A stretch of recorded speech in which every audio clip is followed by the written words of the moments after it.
Welcome back to another Champion Deep Dive, and today we're talking about Airwalker. He's got unblockable specials with a massive ability power rate that's even more massive while you heavy charge, and damage over time with the Dark Tide and armor breaks. And yeah, believe it or not, he's walking on air. First thing to note about Airwalker is his offensive combat power rate is decreased by 40%, meaning his actual attacks are netting you less power than a standard champion. But that's okay, because being a Herald of Galactus grants him the Power Cosmic.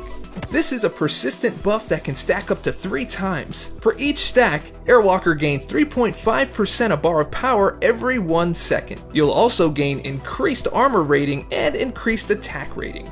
Now, Airwalker will start the quest with 1 Power Cosmic buff, which persists between fights, and also gains 1 after he wins a fight.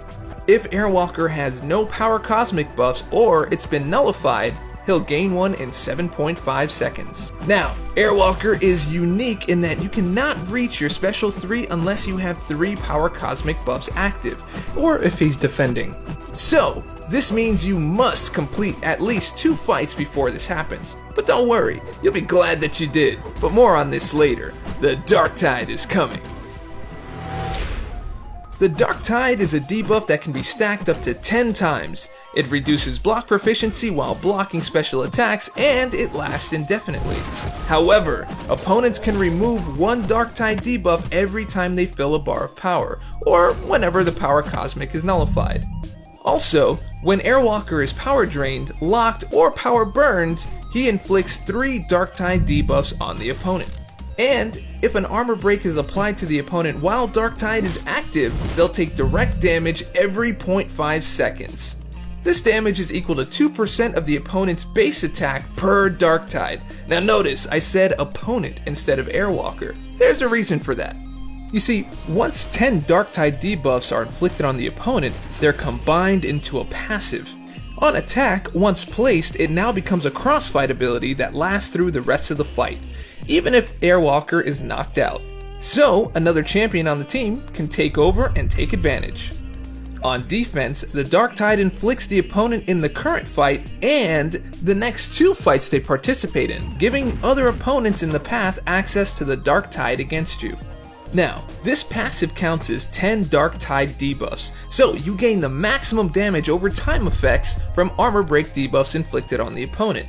And if you end your combo with a light attack, it refreshes up to 2 stacks of that armor break. The Dark Tide passive also gains additional effects based on the opponent's class, but more on those later. Now, we talked about armor breaks and Dark Tides, but how do we apply them with Airwalker? Well, with special attacks, of course. Activating any special attack, armor breaks the opponent for 11 seconds. Now, if the last hit of your special attack isn't blocked, then you apply 1 Dark Tide debuff to the opponent, and an additional one for each buff on Airwalker.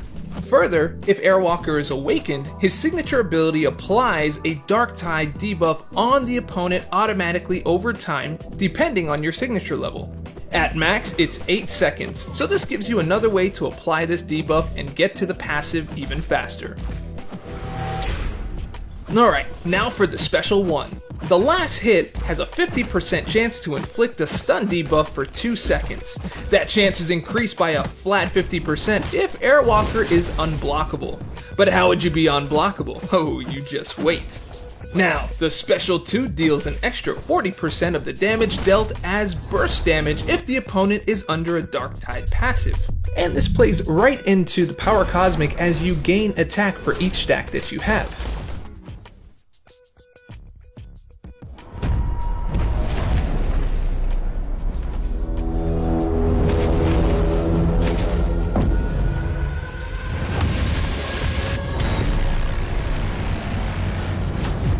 Ooh, this Galactus-backed Special 3 is packed to the gills.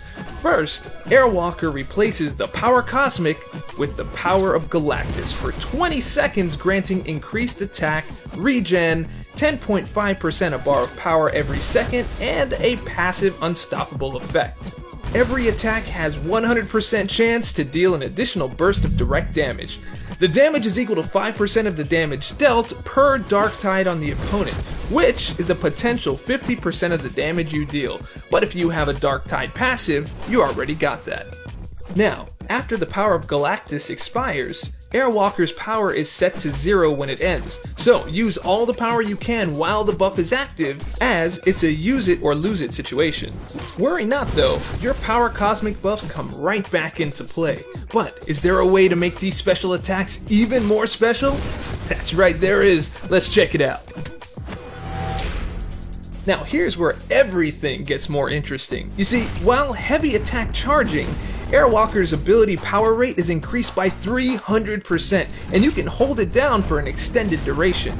However, you gotta make good on the charge or else you lose 75% of that over 0.75 seconds. Now, if you cancel into a special attack, Airwalker will gain a Fury buff during that special attack, increasing your attack rating. And that also applies to the damage increase you get from your special too. Also, if Airwalker fills a bar of power, he gains an unblockable buff for 1 second, and it's paused if you launch a special during that time, meaning all hits are unblockable. Now, let's see how this all fits together. Airwalker's rotation is all about getting 10 Dark Tide debuffs on the opponent as soon as possible to convert that into his passive. Here's where strategy comes into play. Your main way to gain power quickly is through heavy charging. So being crafty with how you charge up is essential because we want to cross a bar of power to gain an unblockable buff as well as a Fury buff at the same time. If you play your cards right, you can even fit in the precision buff from dexing an incoming attack. This works best when whiffing the first attack of the special one. This way your precision buff stays intact and only gets applied on that second hit. This way you'll get 5 Dark Tide debuffs applied right away, and that much closer to the 10 you need. From there, rinse and repeat to place the passive. Once you've got that in place, you want to concentrate on stacking those armor breaks and keeping them alive with your 4th light attack. This will help unlock your damage potential with each stack you place with the special attacks. Now keep in mind, each fight is more efficient until you reach your max potential at 3 power cosmic charges. At this point, you fill power bars very quickly. Also, having 3 power cosmic buffs active when you launch a special makes it easier to get to your Dark Tide passive. For shorter fights, you can concentrate on that special one and armor break refresh loop.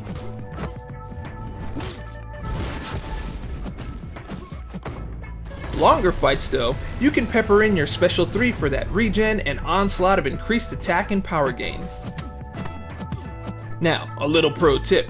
Using your parries just at the right time to allow you to charge past the bar of power is a great strategy, but you can also use this mid-combo, but you have to time your power combat and ability power gain just right to take advantage. This should be a swift and instant move, so the more cosmic buffs you have, the easier and the earlier you can do it. Just don't try this on the last hit of your combo.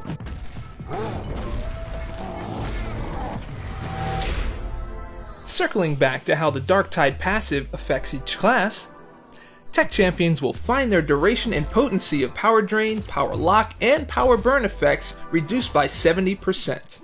Mutant Champions' offensive ability accuracy during special attacks are reduced by 33%, so attacks like Cyclops' SP1 will have 33% less chance to armor break, for example.